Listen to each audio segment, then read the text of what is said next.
Boa noite a todos, que a paz do Mestre Jesus possa nos envolver nesta noite. Fazer a leitura preparatória do livro Vida Feliz,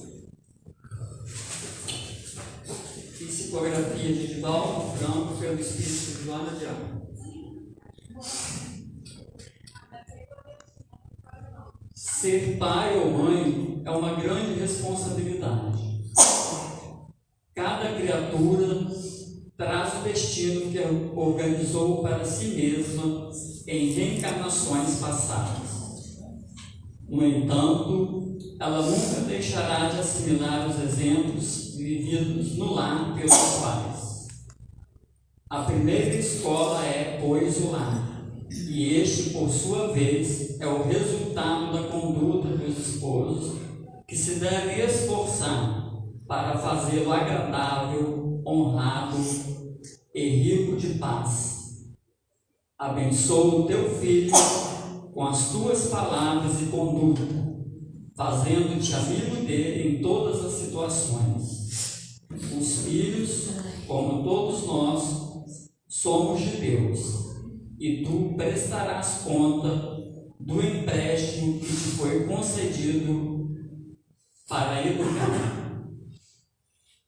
Então a benfeitora vem nos falar do esforço que nós devemos fazer quando a gente se casa, quando se contrai uma união.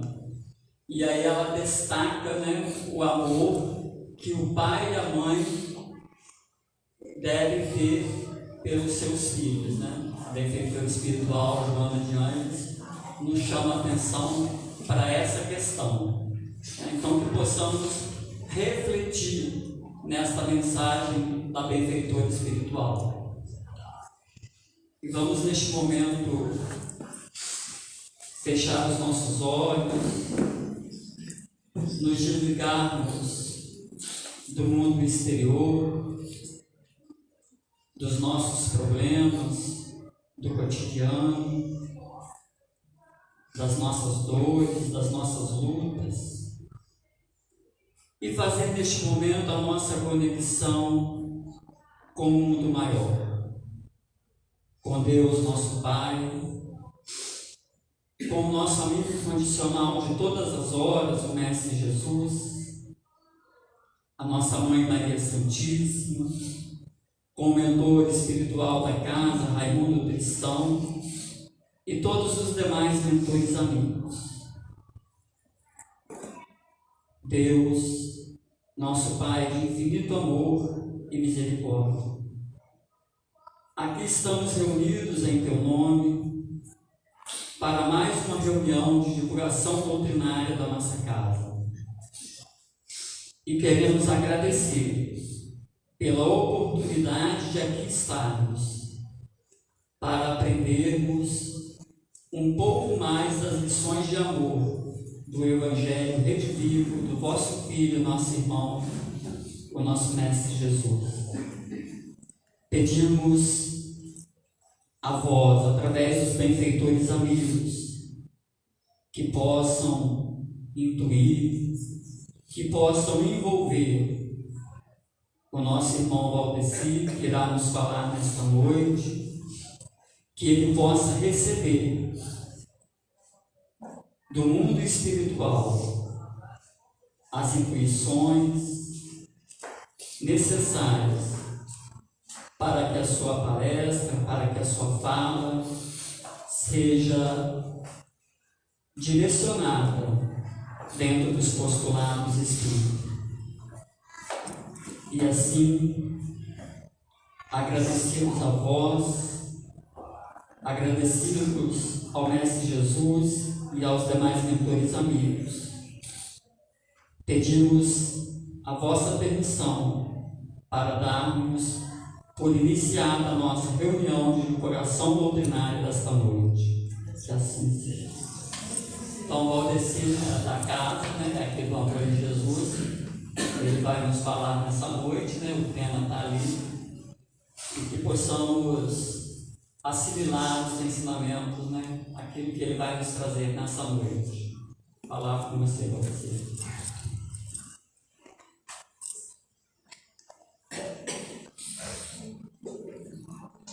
Antes, uma pergunta, antes do boa noite. A leitura já estava pré-selecionada ou foi aleatória? Não, eu selecionei. Uma boa noite a todos.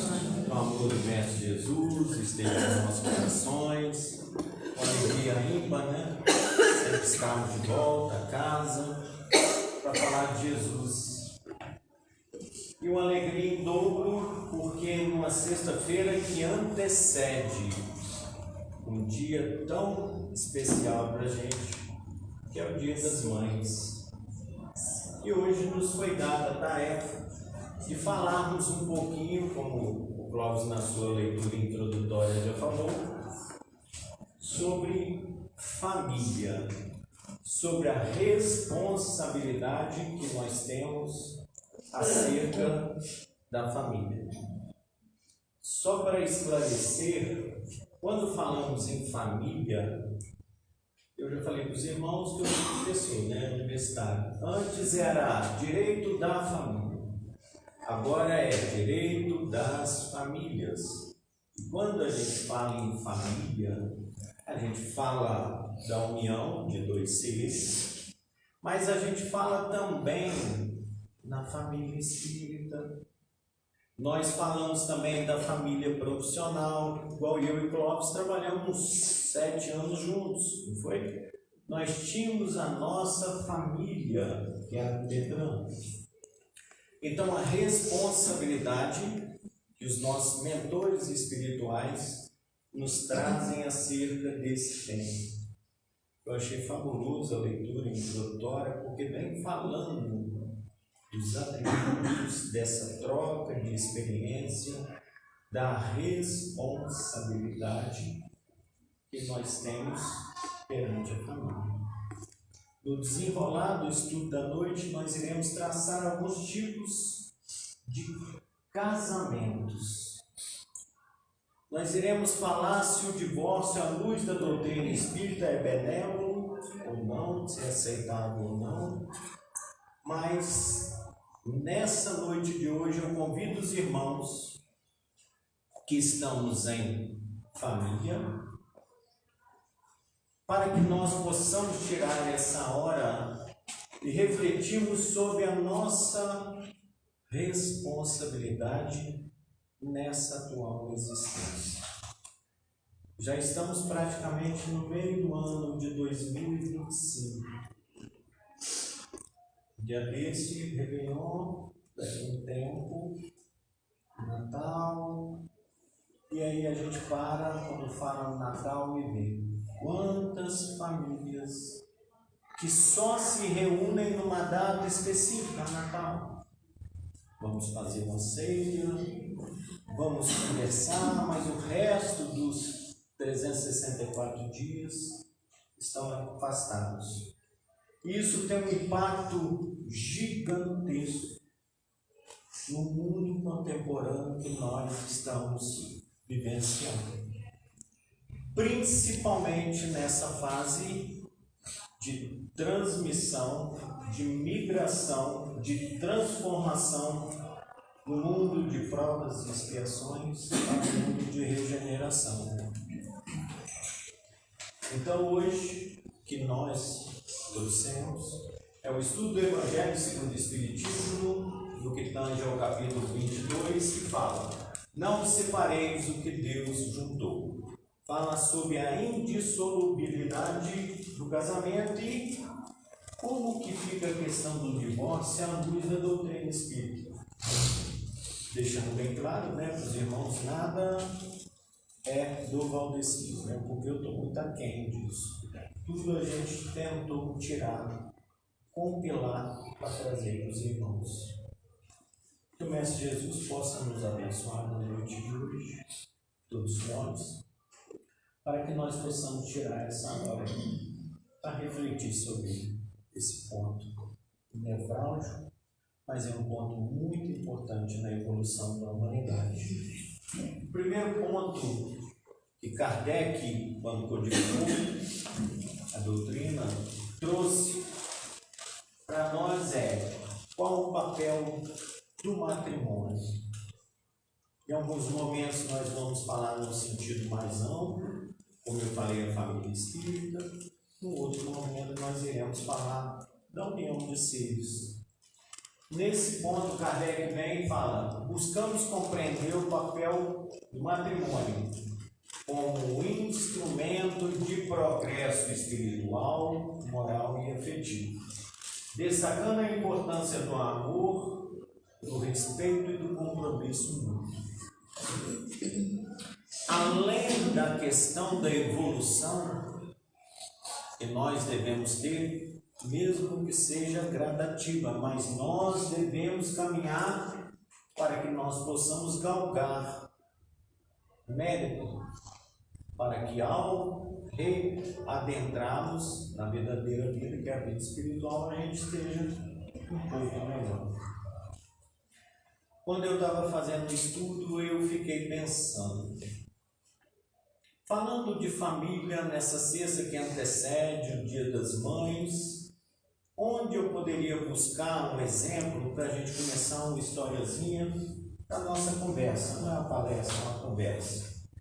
E aí eu pensei, falar de Maria, do seu esposo, falar de tantos exemplos que nós temos na Bíblia, no Evangelho, mas eu resolvi trazer um exemplo que vivenciou isso daqui, meus irmãos, que trabalharam muito aqui dentro dessa casa, que foi sobre Lula Pires, Dona Cotinha, e eu quero fazer um cotejo, uma diferenciação em alguns pontos e trazer também o Sr. Rafael Capo e a Dona Dainha Capo, que eu tive o prazer nessa existência de vir como neto.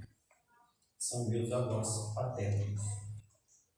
Rapidamente a gente fala, sou Rafael Capo, lá por volta de 1915, 1920, nasceu lá na Itália, estava com seus 15 anos de idade, e aí, família tradicional, católica, apostólica, romana, lá perto da Sicília, numa cidadezinha chamada Aquapensa, pega e tem um problema com a sua família. E quem não tem? Aos 15 anos. Foi, estava enamorado, queria, ele que contou, se for mentira é dele, tá bom? Se ele falou pra gente, a gente reproduz. O povo falou que ele estava meio enamorado por uma menina, mas a menina era um pouco mulata. E a família, à época, um pouco racista. O pai dele foi e pegou no pé dele. Não, porque eu não admito, coisa e tal. Mas o tal do sangue italiano. Ele ficou tão nervoso que ele teve um empate, não chegou às vezes de fato, nós estamos falando do início do século XX. Ficou aborrecido como a cidade era uma cidade litorânea, às margens do Mediterrâneo. Falou assim, vou embora. 15 anos. E aí, irmãos, eu estou falando, vocês vão entender por que eu estou falando. Olha como que a espiritualidade trabalha. E aí ele fala assim, eu vou sair daqui e vou para o Brasil. Olha que coragem, 15 anos, não sabia o idioma, não tinha dinheiro, veio para o Brasil com a referência. O irmão dele, o Braz Capa, tinha vindo 3 anos antes para o Brasil. Mas para o Brasil onde? Para o Amazonas, para o Rio Grande do Sul, para o Mato Grosso, ele não sabia. Eis que naquele momento de ímpeto ele entra num navio clandestino e vem para o Brasil. Era uma cidade litorânea, não tinha porto. Aquela época demorava-se 60 dias para chegar de navio. E o voo foi dando fome, né? Eis que, querendo furtar um bocadinho de pão para comer, porque ele estava lá embaixo, pegaram ele. Não podia pegar um moleque de 15 anos e jogar no mar.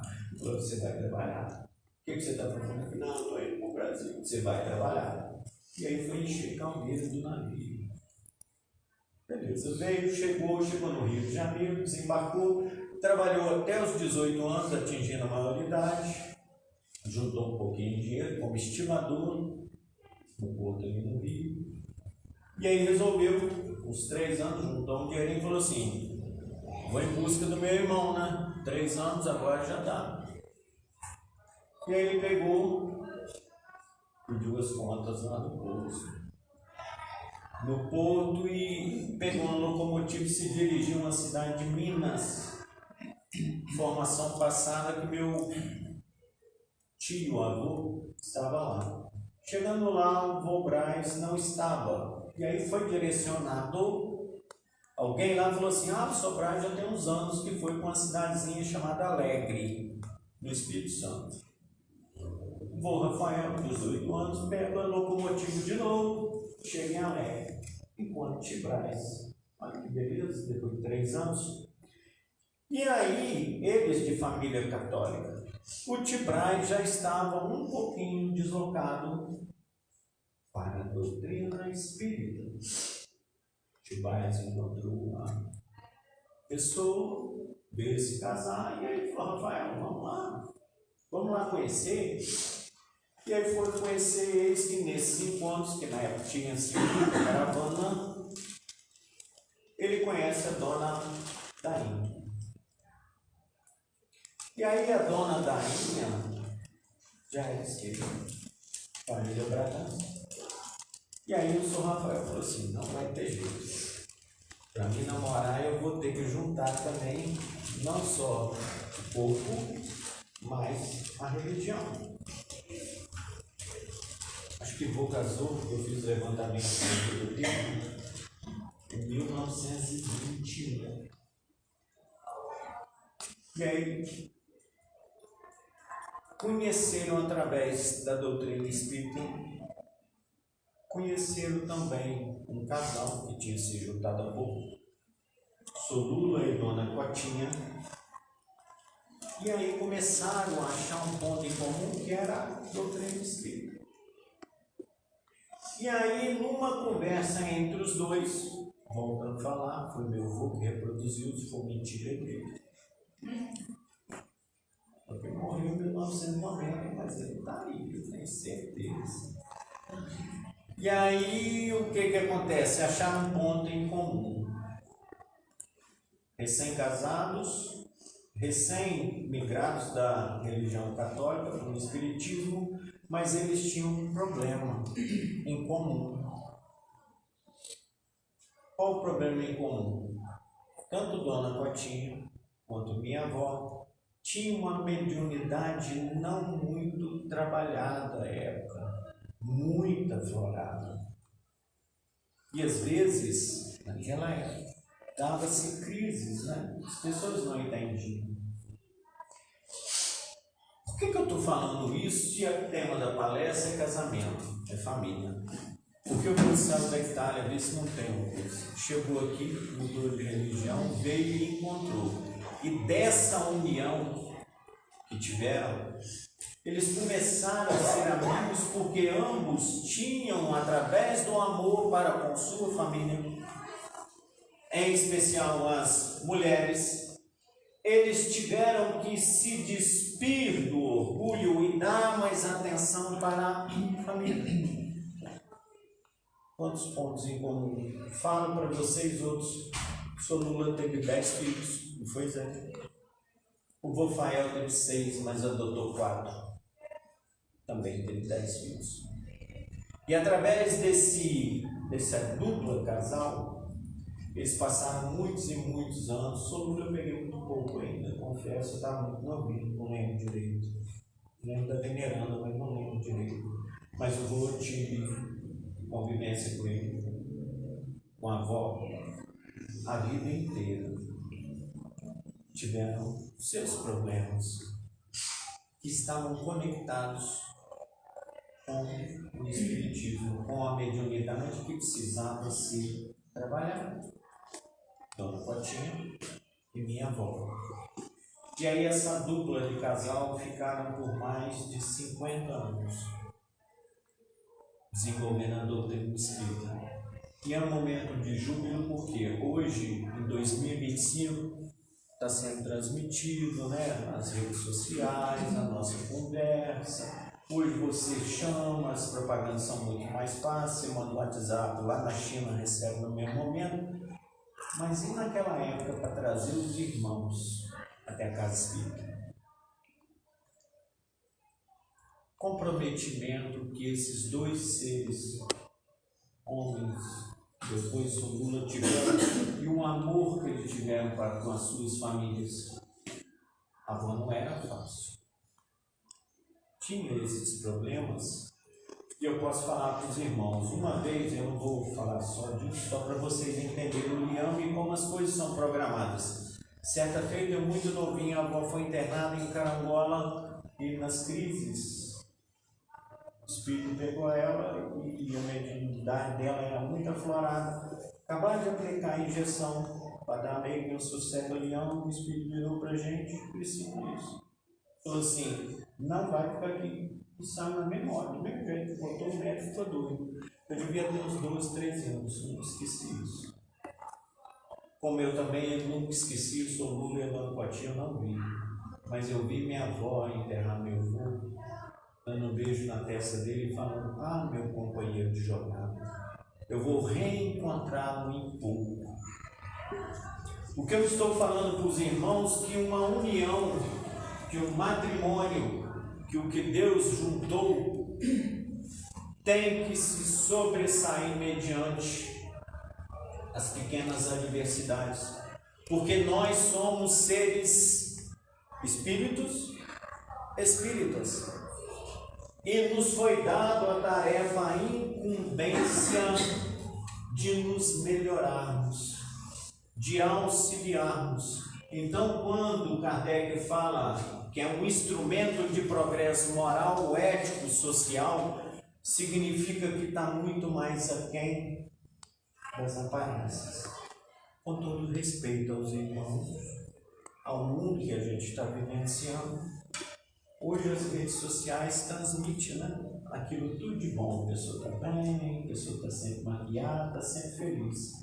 Mas a gente que é casado há muito tempo, a gente que convive num trabalho, igual eu tenho 3 trabalhos, a gente vive com pessoas toda hora, as coisas não são tão fáceis assim. Mas a nossa tarefa, o nosso ideal, né, Neide, qual que é? Evoluir. E como somos seres sociais, não estamos aqui para viver só. Vida triste que deve ter um eremita. Quem é eremita? Aquele que quer se isolar da sociedade e ficar no canto. Nós precisamos de outras pessoas. Somos seres sociais, então o casamento, além de instrumento de progresso moral, significa que nós devemos auxiliar aqueles que vieram até a nossa casa, sob a nossa responsabilidade. As casas espíritas têm uma tarefa primordial, principalmente nessa abertura de mundo de regeneração, porque as famílias são a base de tudo. Nós precisamos nos unir. É muito triste quando se chega ao final de uma vida, todos os irmãos já devem ter presenciado, o filho, o pai, a mãe, qualquer elo afetivo que você se despede, principalmente aquelas pessoas que não deram devido valor enquanto a pessoa estava viva e clamam por uma oportunidade ou por um perdão. Graças a Deus, nós sabemos, nós que já somos espíritas, que nós teremos a grata oportunidade de voltar para a pátria espiritual e, quem sabe, se for do nosso mérito, encontrar com os nossos familiares. Como diz Divaldo, é um até breve. Isso assim, vai para cima do lado. Só não? Foi aqui. E aí, meus irmãos, como nosso estudo é embasado na codificação cartesiana, o Livro dos Espíritos, na questão 695, nos fala: será contrário à lei da natureza o casamento, isto é, a união permanente de dois seres? Logo abaixo, os nossos irmãos espirituais vêm falando, é um progresso na marcha da humanidade. Então, nós temos a tarefa e a responsabilidade de repensar os nossos anos. Falo isso porque eu que trabalho numa vara criminal, mas já trabalhei muito em vara civil, né? Tem mais de 13 anos que eu trabalho, que eu estou na criminal, uma vez em quando a gente pega os processos. A quantidade de conflitos que se tem nas varas civis, e a gente identifica, eu estou falando agora como especialista, como estudioso, eu faço levantamento. Uma família mal trabalhada desemboca numa série de problemas para a família e para a comunidade. E aí nós temos uma família mal estruturada, nós temos a questão da grande pandemia que se tem hoje em Brasil, que são as drogas. Nós temos os problemas das internações compulsórias e nós temos reflexos na sociedade. E isso é tarefa nossa, enquanto seres sociais, independente de estar num casamento ou não. E aí, também Kardec pergunta se o casamento é indissolúvel, pode ser rompido ou não. Nós iremos trabalhar daqui a pouco 5 tipos de casamento, mas só para antecipar, a doutrina espírita nos narra e nos fala que, num caso, numa situação onde os seres não conseguem se compreender, não conseguem coabitar, a partir do momento que um coloca a vida do outro em risco, é melhor que se afaste. Mas antes disso, nós temos que fazer uma pergunta aqui. Muitas das vezes, Clóvis, a gente não consegue coabitar com a gente. A pessoa não consegue se amar. Como que ela vai amar uma outra pessoa? Muitas das vezes se coloca um monte de responsabilidade desculpa a expressão, no lombo do outro, sendo que tem problema nosso. Então nós temos que fazer essa introspecção, parar, pensar e refletir o que eu estou fazendo aqui. Estamos, como eu falei, em meados de 2025. Os tempos estão chegados. Se nós passamos várias existências em capela, na própria terra, enquanto provas e expiações, agora que o negócio está ficando melhor, gente, que a gente vai para um mundo de regeneração, vários malefícios serão extintos no mundo de regeneração para quem estudou. Se a gente passou o pior, na hora do bom, vamos aproveitar cada tempo, cada minuto. E graças a Deus, através do Sr. Rafael, do meu pai Adeci Bragança, eu tive a grata oportunidade de nascer no berço espírita. Muitos vêm até o berço espírita a posterior. E nós temos o direcionamento que os nossos irmãos nos passam. Nós temos a bússola para que nós possamos seguir. E a base de tudo, meus irmãos, não é trabalhar principalmente com as 2 chagas, né, Isete? Orgulho, vaidade. Se nós aprendermos a ceder um pouco mais, se utilizarmos da indulgência, nos colocando no lugar do outro, talvez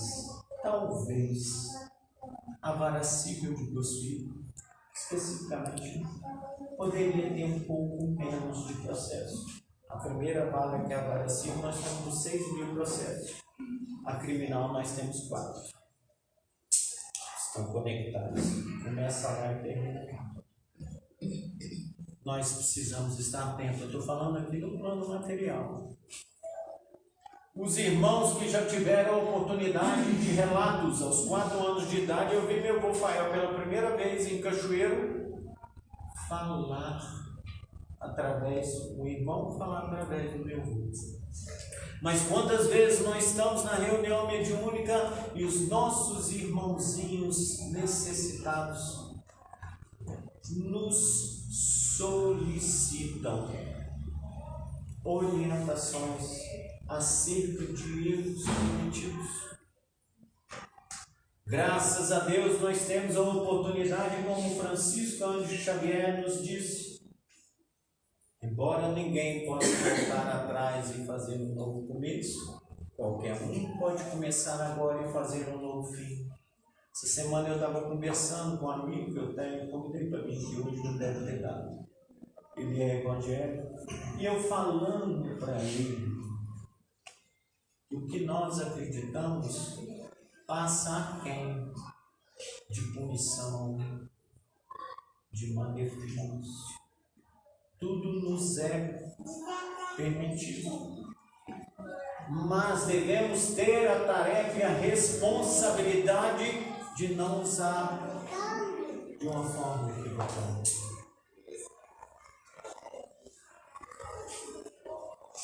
Emmanuel, no livro Vida e Sexo, psicografado por Francisco Cândido Xavier, nos fala: o casamento implica em regime de vivência pelo qual duas criaturas se confiam uma à outra no campo da assistência mútua. Essa união reflete as leis divinas que permite que seja dado um esposo para uma esposa, um companheiro para uma companheira, na criação e desenvolvimento de valores para a vida.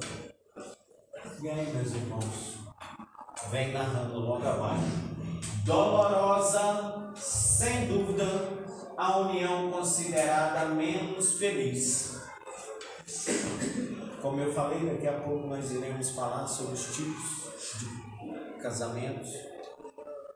Nós visualizaremos os casamentos através de algumas provas, opções, ao uso do nosso livre-arbítrio e a responsabilidade quando a gente não utiliza bem isso. Eu sou casado não, né, seu Liberino? Portanto, tudo, namoro e tudo, já tem 26 anos. Margarete não está aqui hoje. Quando eu conheci Margarete, era tão bonitinha. Né, amigo? Margarete era, para mim, ainda continua assim. É o grande amor da minha vida que me deu meu bem mais precioso, que é meu filho. Mas o que eu estou falando para vocês, Margarete hoje tem está mais gordinha. Né, seu Juvenino? Tem dia que está bravo, né? O senhor sabe, meu Deus, não quero estar nervosa, eu saio. Ninguém está falando que é fácil. Já pensou nos momentos que a gente convive com a pessoa há muito tempo? Qualquer coisa, a gente deixaria uma existência, uma oportunidade de fazer as coisas certas. Primeiro capricho, nesses 26 anos, e olha que eu também não sou fácil, não. Graças a Deus, eu acho que eu nunca dormi uma noite com a raiva dela, nem ela de mim. E olha, tem de cara, sabe? E eu tenho certeza que eu faço muito mais raiva dela do que. Mas não importa, o que importa é esse ser. O que importa são os olhos da alma. O que importa é a gente direcionar e sentir, meus irmãos. Como eu estava na Casa Espírita de Carangola semana passada, quando eu adentrei na casa, uma irmã que eu nem conhecia falou assim: não sei porque eu tinha que te dar um abraço. E eu senti que alguém queria me dar esse abraço. Eu falei: caramba, mas lá em Carangola. Mas eu recebi um abraço e agradeci. Nós, nesse momento, não estamos aqui sozinhos. A vida continua, os nossos irmãos estão aqui. Que bom que temos essa orientação. Vamos aproveitar cada instante, mas respeitando as nossas limitações. Porque o primeiro plano também é o auto-perdão. A gente tem que se cobrar, sim, tem que se analisar, sim, mas tem que respeitar os nossos limites. Nós temos que evoluir gradativamente. Divaldo vem nos falando que o grande mal do século, ao longo dos seus 98 anos, recém-completados, agora é a questão da depressão. Um alto índice de suicídios deverão ocorrer no tempo para cá seguinte. Porque muitas das vezes a pessoa não consegue se olhar no espelho. E a Kátia não está aí não. A Kátia me fez o prazer, a tarefa. Quando eu cheguei, antes de me dar um abraço, ela falou assim: toma um espelho. Eu tenho um espelho desse tamanho assim, Margarete nem sabia que tinha emprestado. Prestou para ela para fazer uma atividade. O que é aquele espelho? Eu tenho umas coisas comigo, né, gente? Eu estudo filosofia. É a gente, às vezes, se olhar, e eu comprei um espelho grande, que às vezes, não que eu estou com as minhas noias, eu olho lá e falo assim: será que eu estou sendo meu melhor amigo ou meu pior inimigo? Porque eu tenho que olhar para o meu eu do jeito que eu sou. Falei que a Margarete tem mas eu estou tomando banho muito. Ela tem que reclamar que eu estou tomando banho muito. Idade, né, Zete? Graças a Deus que eu estou aproveitando os anos que eu tenho. Então, meus irmãos, a verdadeira essência, essa não se acaba. E é isso que nós devemos buscar quando nós estamos na família espírita, quando nós estamos dentro da nossa família, do nosso trabalho. Quando nós estamos em qualquer lugar, devemos parar. Esse é um ponto. Eu sempre uso. Devemos parar e nos autoavaliar, como Santo Agostinho fazia. O que eu fiz hoje não dá para continuar sendo marionetes acerca do destino. Eu tenho controle da minha existência. E se eu tenho controle, ao me olhar no espelho, eu tenho que ver se eu sou o meu melhor amigo ou o meu pior inimigo. Se a minha família está bem, se a minha finança está bem, se a minha religião interna está bem, se os meus amigos eu tenho bom lugar, as coisas estão indo bem. O que não se pode é você ter nota 10 em tudo, nos quesitos da vida, mas quando pega na família, a nota é 2, 3. Melhor que você tenha pelo menos 6, 7 em cada um. Não estou falando para os irmãos que eu sou melhor do que o outro. Muito pelo contrário, precisa aprender e aprender. Controlar o eu interior. Mas pelo menos essa autoanálise, nessa existência, eu tenho tentado fazer. Às vezes mas não desisto. E eu sempre, nos momentos de dificuldade, eu fico pensando lá naquele conto As Margens do Lago, de Emmanuel e Chico, que falavam: precisamos ter, para que nós buscamos a evolução, disciplina, disciplina e disciplina. Nas ligações terrenas, alegrias e provações, recebemos quase sempre do companheiro de vida íntimo os reflexos de nós próprios. Nada é por acaso. Se o Sr. Rafael estava na Itália, em Aquapê, se o Sr. Lula aqui, isso aqui tem muito deles. Não foi só eles, mas tem muito deles. Eles começaram, deixaram para a gente, para mim, para vocês, que a gente possa continuar. Podem surgir colheitas de momentos anteriores a perturbar a relação. Claro que sim, meus irmãos. Os débitos tenebrosos do passado vêm e nos incomodam. E nós temos que aprender a lidar com isso. Olha uma dificuldade, olha que prova. Eu tenho um grande amigo que eu vou mentir o nome dele aqui. Casado, casou depois de mim, casou, teve uma filha bacana e teve um menino que é autista. Só que o espectro dele é muito severo. Ele anda, mas usa fralda, não vai falar, quer dizer, não vai não. Tendência que não faz, se Deus quiser vai falar lá na frente. E eles são evangélicos e volta e meia eu venho trazendo algumas coisas com a visão espírita acerca do autismo. Hoje eles já estão entendendo melhor. E semana passada eu me emocionei com a postagem da mãe que falou assim, ele completou 7 anos, e a mãe falou assim, lá na mensagem, no início foi um susto. Não queria, às vezes, confesso, nem ver. Mas com o tempo eu observei que para eu me melhorar, para eu me melhorar, veio não essa prova. Eu acho que eu estou colocando alguma coisinha na cabeça dela, que ela está falando em prova.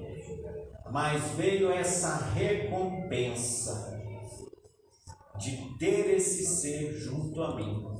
Eu te amo, meu filho. Ou seja, meus irmãos, o que aconteceu na vida dos dois para ver esse menino? Não sei, mas eles estão tentando, com todas as adversidades, com todas as dificuldades, se estabelecerem no amor. E o amor ali está presente. Pode ter uns gritos de vez em quando, pode ter uns desanimentos, que não é fácil, mas o amor está presente. Que sabe o que aconteceu ali lá atrás, hoje é motivo de ressignificação.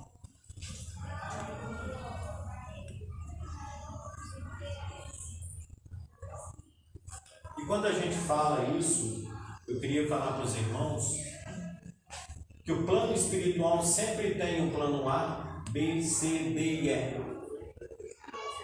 Como assim? Essa pessoa, não sei se vocês já conheceram, nasceu em 1883, a chamada Dama da Caridade. Ela permeou, não tinha uma família, permeou muitos anos nos vícios, rodando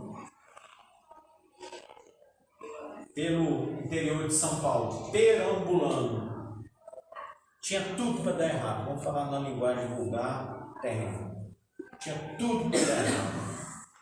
Eis que um dia, olha a responsabilidade das casas espíritas, no auge da sua embriaguez, ela, aos 18, não sei se aos 18 ou 22 anos, agora não me recordo, ela viu uma luz e foi chamada para a casa espírita. Entrou e nunca mais saiu. E ela foi um baluarte. Benedita Fernandes, quem quiser leia a biografia dela, foi um baluarte na doutrina espírita paulista e brasileira. Ela vivenciou aquilo. De andarilha ela passou a receber aqueles que estavam andando. Entrou nela e ela aceitou aquilo como meta de vida. E na sua psicografia, através do livro SS Família de Edvaldo Pereira Franco, ela fala: para esse desiderato, ou seja, para a família, são fixados compromissos de união antes do berço, estabelecendo-se diretrizes para a família cujos membros se voltam a reunir com finalidades específicas de recuperação espiritual e de renascimento intelecto-moral. Nós não acreditamos que o caixão e os 7 palmos de terra é o fim. Nós acreditamos que mesmo nas situações onde nós erramos, pela luz divina nos será dada a oportunidade de ressignificar os nossos erros.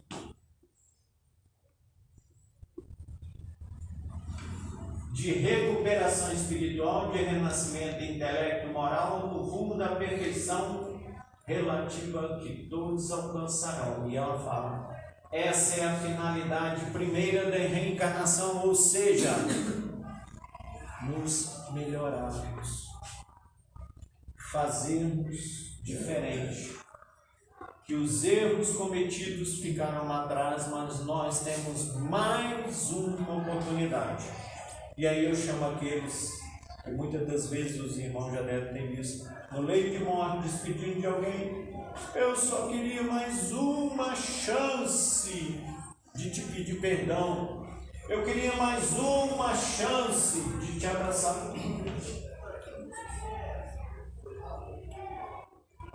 Nós teremos essa chance, se Deus quiser, se a gente fizer cartilhas direitinho. Paulo Lara, grande escritor, nos fala: meu amigo e minha amiga de estudos espíritas, tenham em mente o seguinte roteiro, tenham em mente o seguinte chavão: o roteiro evolutivo é traçado antes de sua reencarnação. Sempre. Nada é por acaso. Não cai uma folha sem autorização divina. E muitas das vezes nesse plano A, B, C e D, como a espiritualidade tem, se nós estivermos peleando por caminhos tortuosos e errados, a bússola, o GPS divino instalado em nós. Porque o que nós aprendemos, o Jovelino sempre fala isso, o que nós aprendemos fica. Se não ficasse, por que tem tantas criancinhas aí com 5, 6 anos, tá tocando violão, tocando piano, fica gravado. Nós temos que nos direcionar. Esse é o real sentido de nós realmente avaliarmos. E aí uma reflexão para o Valdeci. Antes de julgar, avalie. Quantos clientes a gente tem lá na vara criminal? Já pensou se eu fosse apontar dedo com os meus clientes? Os meus clientes nessa existência são meio barra pesada. A gente está lá recebendo eles, dando um abraço, uma orientação. A gente tem que fazer a autoanálise. Não temos a tarefa de apontar o dedo, aprender a receber e respeitar e orientar quando nos for dada a oportunidade. Joana de Anjos já falava assim, no fim nós iremos observar, né, Izete, que a luta não é contra o outro, a luta é contra nós mesmos. E se estamos aqui nessa noite benévola, sem muita chuva, sem muito sol durante o dia, sem tempestade, nós estamos numa cidade abençoada. Tem os problemas? Tem. Nós estamos aqui aproveitando essa magnitude que esse inteligência suprema, causa primária de todas as coisas, nos deu, que é de aprendermos e colocarmos em prática o que nós aprendemos, de nos melhorarmos, que nada é efêmero, ou seja, nada é transitório.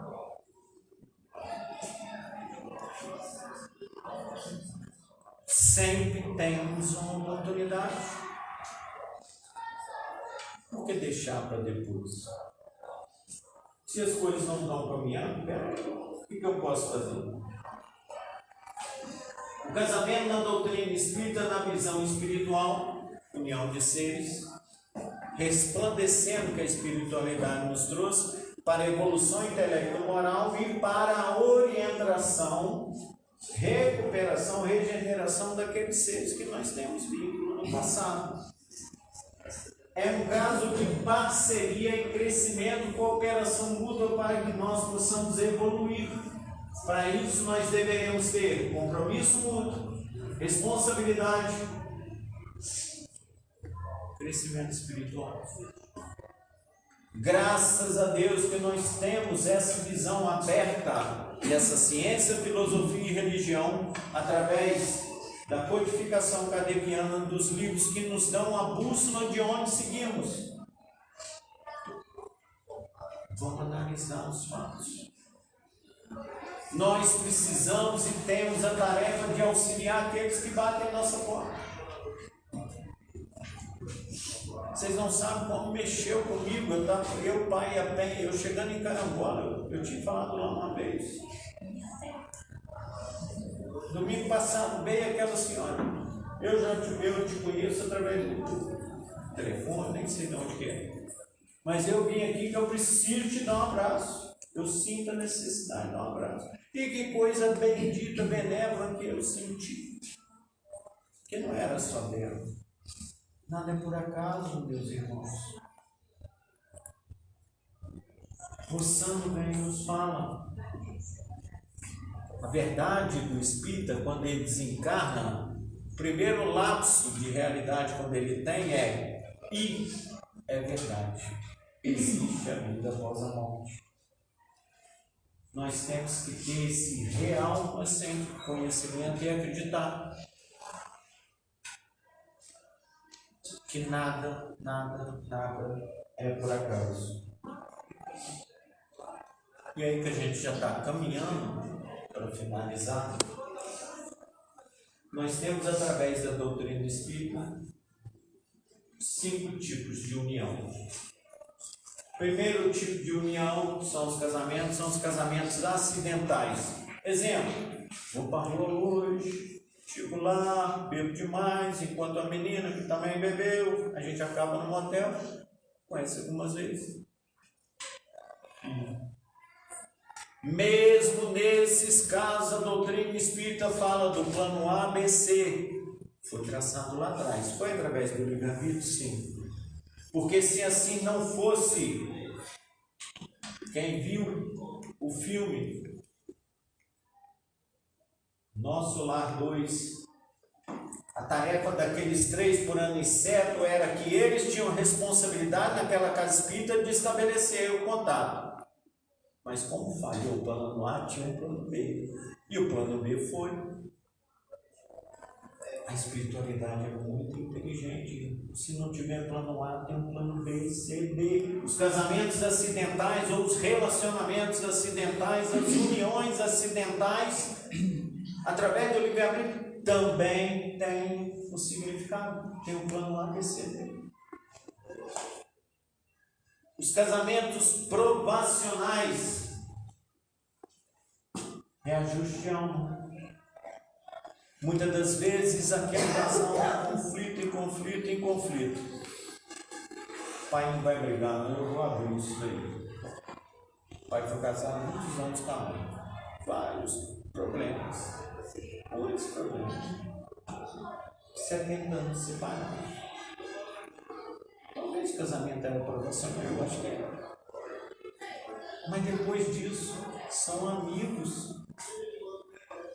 O fim daquela união que gerou 3 filhos não terminou com o amor que eles têm enquanto amigos. E hoje eu vejo os 2 e a Penha junto. Tem uma segunda mãe que eu tenho. São amigos. Pode ter sido uma existência provacional? Pode. Eu acredito que sim. Mas eu fico tão alegre na hora que estão os 3 juntos em um dia desse. Olha que bacana, gente. Dia desse é o pai, a mãe e a Penha. A Penha que leva a mãe no médico e tal. Daí a pouco, e a Penha já está com o pai tem uns 10 anos. Uma mãe que eu tenho. Daí a pouco a Penha falou para a mãe assim: oi, ele vai na frente. Eu achei aquilo tão lindo, pai. O que eu estou falando para vocês são fatos que acontecem. Estou trazendo um exemplo do meu avô, trazendo um exemplo dentro de casa, do meu pai e da mãe. Não deu o relacionamento, cerrou, mas são amigos. A mãe fala isso hoje, ele também, e a gente fica feliz. Então não há necessidade de divórcio ser definitivo. O deles não foi caso de um colocar o outro, mas resolveu. Mas são amigos. Se gostam. Os casamentos sacrificiais. Às vezes os débitos tenebrosos do passado nos fazem porque precisamos nos sacrificar para poder voltar. Vou dar um exemplo. Alguém viu o nosso lar, onde a mãe de André Luiz, quando ao se encontrar lá no lago, ele pergunta para ela na primeira oportunidade: mamãe, e o papai? Ah, meu filho, seu pai fez mau uso do livre-arbítrio, teve amantes, teve bebidas, teve cigarro exacerbado, pensava muito em dinheiro. E aí, mamãe, onde que ele está? Ah, ele está lá. Mas Deus é tão misericordioso que Ele me deu a oportunidade, já era um espírito mais evoluído, de eu voltar, e eu vou voltar a estar com Ele enquanto marido e mulher. Só que eu tenho a tarefa, eu pedi para que eu possa ajudá-lo na sua evolução espiritual. Sacrificial, ela não precisava. Olha o amor de um ser que teve um filho e que voltou, pediu para voltar, porque mesmo com tudo que ele fez na existência, ela sentia amor e sentia a real necessidade de orientar, direcionar.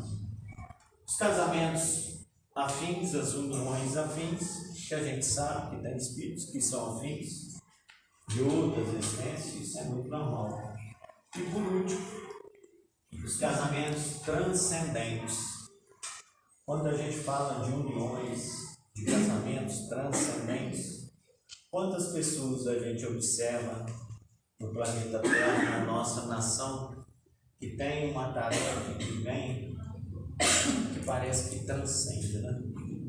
E aí, como eu comecei falando sobre Lula Pires, Dona Cotinha, Rafael Capo e o Daim, eu volto a falar deles no fechamento. Tiveram vários problemas durante a existência e eu quero deixar bem claro. O vô, a avó, o vô Lula, Dona Cotinha são santos.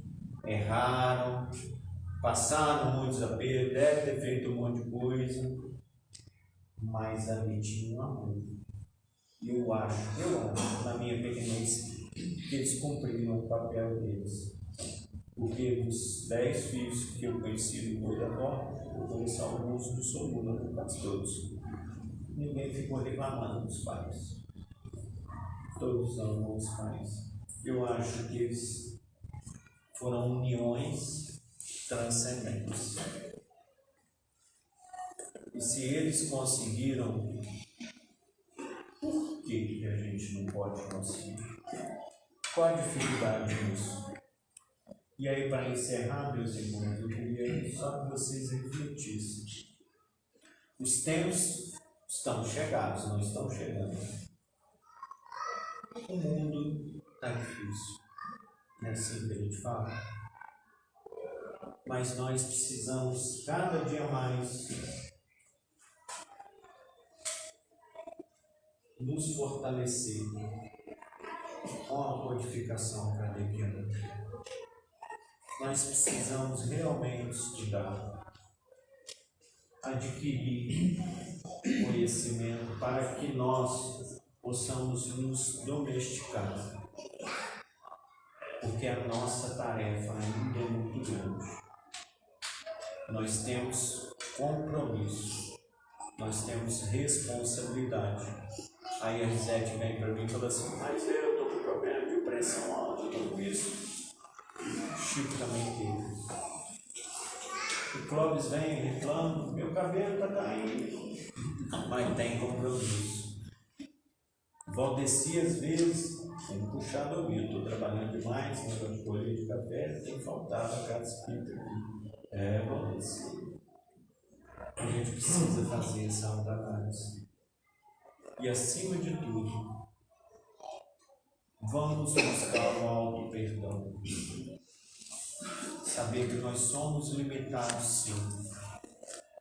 Mas, embora inatingível a perfeição, deve ser sempre o nosso principal objetivo. Queria, na noite de hoje, agradecer a espiritualidade amiga pelos anos de vida que eu tenho, pela oportunidade de estar nessa casa, aonde os nossos antepassados aqui estiveram. Agradecer todos aqueles que nos antecederam, os amigos que estão aí e aqueles que estão por vir, para que nós possamos humildemente colocar em prática os ensinamentos do Mestre Jesus. Porque sim, somos espíritas, sim, estamos aqui, mas com esse amparo dessa espiritualidade amiga, com esse foco de luz no Centro Espírita Amor em Jesus. E pensando sempre no Mestre Jesus, como ao adentrar aqui, o Clóvis colocou, eu achei maravilhoso aquele hino, o que nos reconforta. E nos dias difíceis, que nós possamos fazer uma pausa e falar assim: bom, eu ainda tenho tempo, eu ainda tenho trabalho a fazer, não posso me cobrar demais. Muito obrigado, Senhor, por mais essa oportunidade. E eu peço a Deus possa nos abençoar na semana que se finda, que possa abençoar todas as mães, o amor de mãe, o amor de Maria. É diferente, a gente que é pai sabe, o amor de mãe é diferente. Que possa abençoar todas as mães, abençoar todos os filhos que estão sentados nessa casa de passagem que a gente tem ali na avenida, mais de 23 crianças, sem pai, sem mãe. Que nosso Senhor Jesus Cristo possa nos dar força para que nós possamos cumprir a nossa tarefa no dia de hoje, amanhã e para sempre. Que assim seja.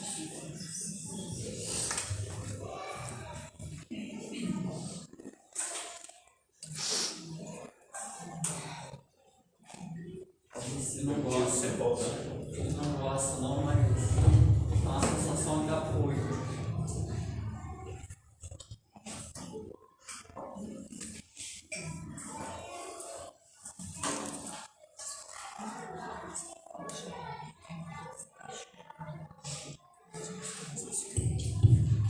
Então nós queremos agradecer. Não agradeça, porque é compromisso. Agradecer ao Valdeci, né, pela palavra amiga, esclarecedora, à luz dos postulados espíritas, né, que o Mestre Jesus possa continuar abençoando sempre. As crianças vão apresentar.